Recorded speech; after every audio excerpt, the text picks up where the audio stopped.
Bonjour et bienvenue sur la chaîne Ingéniologie. Aujourd'hui, nous nous retrouvons pour un exercice sur la représentation fonctionnelle, plus précisément sur la chaîne d'énergie et la chaîne d'information. Cet exercice est composé de 3 niveaux, le niveau avancé, intermédiaire et débutant. Pour une évaluation, en général, le niveau attendu est situé entre le niveau intermédiaire et le niveau avancé. Si vous n'arrivez pas à réussir, ce n'est pas grave, il faut seulement vous exercer et même des fois revoir le cours qui d'ailleurs sera mis en description. Commençons alors par le premier niveau, le niveau avancé. Pour ce premier niveau avancé, il vous sera demandé de construire la chaîne d'information et d'énergie de la sonnette Alcom seulement grâce au texte décrivant cet objet technique. Ne vous inquiétez pas, si vous n'arrivez pas à construire la chaîne d'information et d'énergie, les prochains niveaux vous donneront plus d'informations afin de la construire. Je vais donc passer maintenant à la lecture du texte descriptif de cet objet technique. La sonnette Alcom est un objet technique conçu pour être convivial pour les personnes de tout âge, grâce à sa simplicité d'utilisation. Pour activer la sonnette, il suffit d'appuyer sur le seul bouton disponible. Une LED s'allumera pour confirmer l'appui sur le bouton, déclenchant ensuite le relais qui connecte le buzzer au réseau électrique de la maison. Le buzzer, situé dans une caisse à résonance pour une meilleure acoustique, émettra alors un signal sonore distinctif. Il est essentiel de mentionner que cette sonnette est à la pointe de la technologie, équipée d'un microprocesseur ATmega 8A. Je vous laisse donc maintenant mettre pause sur la vidéo pour essayer de construire la chaîne d'information et d'énergie.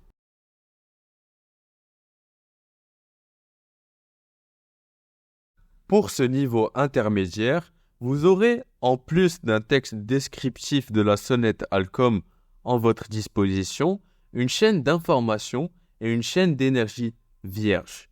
Votre seule tâche sera donc de compléter chaque bloc ainsi que les mots entrée, sortie et ordre par les éléments qui leur sont associés.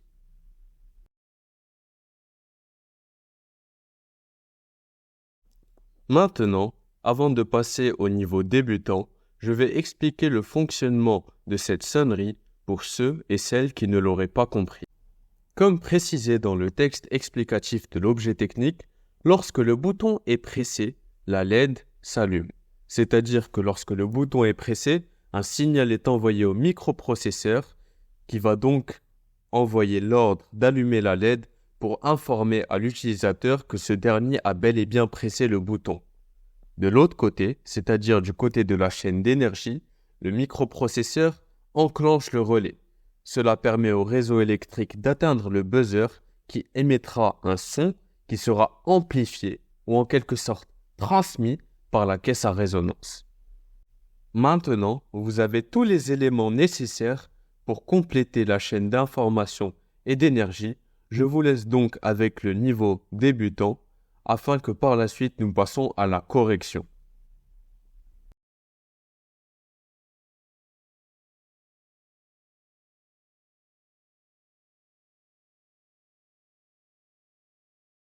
Passons maintenant à la correction de la chaîne d'information et de la chaîne d'énergie. Pour la chaîne d'énergie, l'entrée était la pression sur le bouton de la part de l'utilisateur. Le bloc acquérir avait comme élément correspondant le bouton. Le bloc traité avait comme élément correspondant le microprocesseur ATmega. Et enfin, la LED permet de communiquer. C'était donc la lumière de la LED qui était la sortie et qui permettait donc d'informer l'utilisateur de la pression sur le bouton. L'ordre était bien sûr d'activer le relais. Cela a permis de relier le réseau électrique, c'est-à-dire le bloc alimenté, au bloc convertir, qui va donc convertir l'énergie électrique en énergie sonore. C'était donc le buzzer qui réalisait cette action. Le son était transmis et amplifié grâce à la boîte à résonance, c'est donc le bloc transmettre. Et enfin, le bloc agir nous permet donc de dire que le propriétaire non prévenu devenait maintenant un propriétaire prévenu par l'utilisateur qui sonnait sur sa porte. Merci d'avoir regardé ma vidéo et je vous laisse avec plus d'exercices sur ma chaîne.